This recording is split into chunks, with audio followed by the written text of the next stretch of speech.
So this week on The Modified World, I'm going to show you how to be able to select an artist. So stay tuned.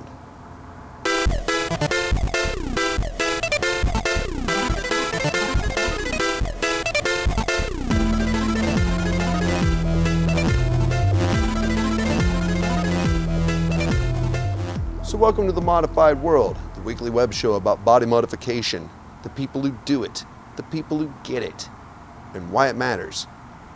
I'm your host, senior piercer up at the world-renowned Pangea Piercing, and the guy who took on YouTube and won, JC Potts. And of course, this week, I'm going to be showing you how to select a tattoo artist or a piercer for yourself. Part of the job of body artist is to be able to talk the talk. It's going to be up to you to decide whether or not they walk the walk. It's easy to be fooled. A fancy shop with a lot of pretty art on the walls can cover up for a lack of skill. What you want to pay attention to is portfolios. You should look at them and look at them carefully. You should see lots of examples of work that they've previously done. It's helpful to really look at the photos. You're judging on whether or not they're going to be putting work on your body that's going to last a lifetime, so it behooves you to pay attention. Tattoos should be solid with clean lines, no shakiness, good color blends, solid. Piercings should be straight and properly located with proper jewelry in those. If you've been watching my videos already, then you already know what proper jewelry looks like, and so it shouldn't be that mysterious. Indeed, a superior portfolio should have numerous examples of both fresh and healed pictures of procedures that they've done. It's easier to make fresh work look good, but the proof is in the pudding if it's actually healed. Take a look at the shop. Look around a little bit. You shouldn't be confused by either starkness or clutter. Lots of shops are cluttered. Doesn't actually make a difference microbiologically speaking, though. Every place should have a hand washing station separate from anything else, not in the bathroom and not to be used for processing used tools. There should be hard surface flooring throughout all the procedural areas. Indeed, there shouldn't be any wood, fabric, or carpet in a place where it's going to be coming into contact with bodily fluids.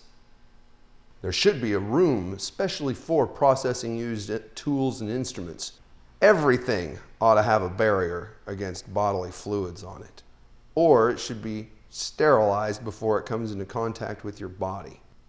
That means dental bibs, barrier films, disposable gloves. They should all be being worn and used at all times. Procedural areas should only be being used for procedures. There shouldn't be other activities going on there. They shouldn't be making pizzas or screen printing or working on their motorcycle in a procedural area. Finally, reputation. You can't really fake a reputation. So, be sure to check people out. Social media can wind up telling you a lot. Now, of course, all the social media sites and the various review sites, while helpful, of course, they can be manipulated. So, of course, do your due diligence, pay attention, and ask around. Ask people with good work, where did you get it? Ask people with bad work, where did you get it? And then pay attention to that. Only by doing all those can you actually ascertain whether or not you're dealing with a legitimate, respected professional or yet another hack working in his house. And also, too, on a final note, don't be fooled. Just because somebody has a sign out front or a piece of paper on the wall that says that they have a license or a certification or anything like that, do not be fooled. I'm here to tell you, folks, that you pay your money, you get your license. Those pieces of paper on the walls that from various professional alliances really don't mean anything except that you sat in a classroom for a little while. Maybe you learned something, maybe you didn't. Nothing makes up for actually doing your own due diligence and making sure that the artist that you're selecting actually is up to snuff. It matters. So I always say vote with your dollar. And don't give your dollars to companies that don't deserve your support and to artists that don't deserve your respect. There's too many good artists out there having a hard time for you to give any of your hard-earned ducats to flim-flam men or hucksters. That's right. So the too long didn't watch version of this video is that the last thing you should ever do is to walk into a shop or call it and say, "How much for a tattoo?" or "How much for a piercing?" Those should be the last questions out of your mouth. Of course, the first questions that should come out of your mouth are, how long have you been doing this? What's your success ratio like? Do you got any healed examples of your work that I can see? Could I possibly get a reference from one of your other clients? That, and also you should expect that it's not going to be cheap.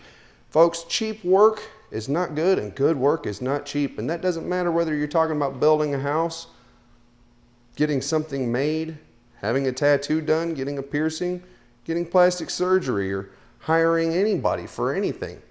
You know that the dollar menu burger is nowhere near the $20 gourmet burger. And when it's going into your bloodstream or going to be on your body for the rest of your life in some cases, then I think it behooves you to worry less about the deliciousness of the low price and worry more about the bitter aftertaste of low quality. So that was my show. I'm glad you stopped by. Hope you enjoyed it or learned something. You know, we give out swag to engage subscribers. So if you haven't subscribed yet, be sure to. And leave me a comment down here in the section below so that I know you're paying attention. Of course, if you support what I'm doing, share this video on your Tumblr, your Facebook, Twitter. You know? Yeah, that's right. And tell your people to watch it. And of course, be sure to stop back by next week for yet another episode of The Modified World.